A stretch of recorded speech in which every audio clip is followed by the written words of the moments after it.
প্রথমার্ধে ফ্রান্স পিছিয়ে পড়ার পর ইতিহাস বলছিল ফাইনালের টিকিট শেষ পর্যন্ত স্পেনই পাবে, কারণ বিশ্বকাপ সেমিফাইনালে ইতিহাসের প্রথমার্ধে পিছিয়ে পড়ে ঘুরে দাঁড়ানোর নজির খুবই কম। 1990 বিশ্বকাপে আর্জেন্টিনা এবং 2018 বিশ্বকাপে ক্রোয়েশিয়া শুধু এখান থেকে ঘুরে দাঁড়াতে পেরেছে।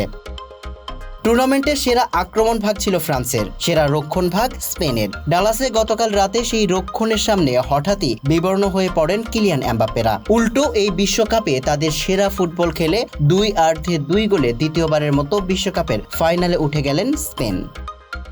প্রথমার্ধে 22 মিনিটে পেনাল্টি থেকে মিকেল ওয়াইসাবালের গোলের পর 58 মিনিটে পোদ্রো পেরোর গোলে স্পেনের জয়ের ব্যবধান 2-0। অফসাইডের কারণে 64 মিনিটে লামিন ইয়ামালের গোল বাতিল হয়েছে। নিউ জার্সিতে আগামী রোববার রাতে বিশ্বকাপ ফাইনালে আর্জেন্টিনা কিংবা ইংল্যান্ডের মুখোমুখি হবে স্পেন। অন্য সেমিফাইনালে আগামীকাল রাতে ইংল্যান্ডের মুখোমুখি হবে আর্জেন্টিনা। ফরাসি মিডফিল্ডার লুকাস দিনিয়ে বক্সে ইয়ামালকে ফাউল করলে পেনাল্টি পায় স্পেন। পরের গোলটি দানি ওলমোর সঙ্গে দারুণ বোঝাপড়ার ফসল। এমবাপ্পে, দেমবেলে, ওলিসেদের তারকাখচিত ফরাসি আক্রমণ ভাগ আশ্চর্যজনক নিষ্প্রভ ছিল এদিন। প্রথমার্ধে কোনো শট পোস্টেই রাখতে পারেনি ফ্রান্স, দ্বিতীয়ার্ধে রেখেছে মাত্র 2টি। ফ্রান্সও ঘুরে দাঁড়ানোর চেষ্টা করেছে, কিন্তু মাঝমাঠ থেকে বরাবরের মতো খেলাটা তৈরি করতে পারেনি, কারণ বল হারানোর পর স্প্যানিশ মিডফিল্ড ও ডিফেন্ড তাদের চাপে ধরে রেখে পাসের চ্যানেল বন্ধ করেছে। এই দায়িত্বে দুর্দান্ত ছিলেন রদ্রি।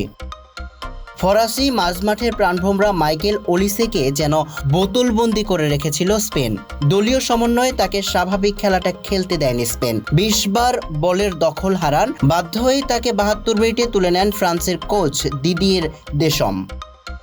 পাসের প্রবাহ বন্ধ হয়ে যাওয়ায় গোটা টুর্নামেন্টে দুর্দান্ত খেলা এমবাপ্পেও ছিলেন ছায়া হয়ে। মোট 11 গোলে অবদান রাখা ফরাসি তারকা গোটা ম্যাচে মাত্র 3টি শট নিয়ে একটিও পোস্টে রাখতে পারেননি। উল্টো 86 মিনিটে হলুদ কার্ড দেখেন। বিশ্বকাপ শুরুর আগে স্পেনকে সবচেয়ে বড় ফেভারিট ভেবেছিল বিশ্লেষকরা। ফ্রান্সও ফেভারিট ছিল। টুর্নামেন্টের শুরুর দিকে দুর্দান্ত খেলায় ফেভারিটের দৌড়ে বাকিদের ছাপিয়ে দেশমের দল। তবে স্পেন যে ফ্রান্সের সামনে বড় বাধা হয়ে দাঁড়াবে সেটা প্রমাণ ছিল সাম্প্রতিক ইতিহাসে।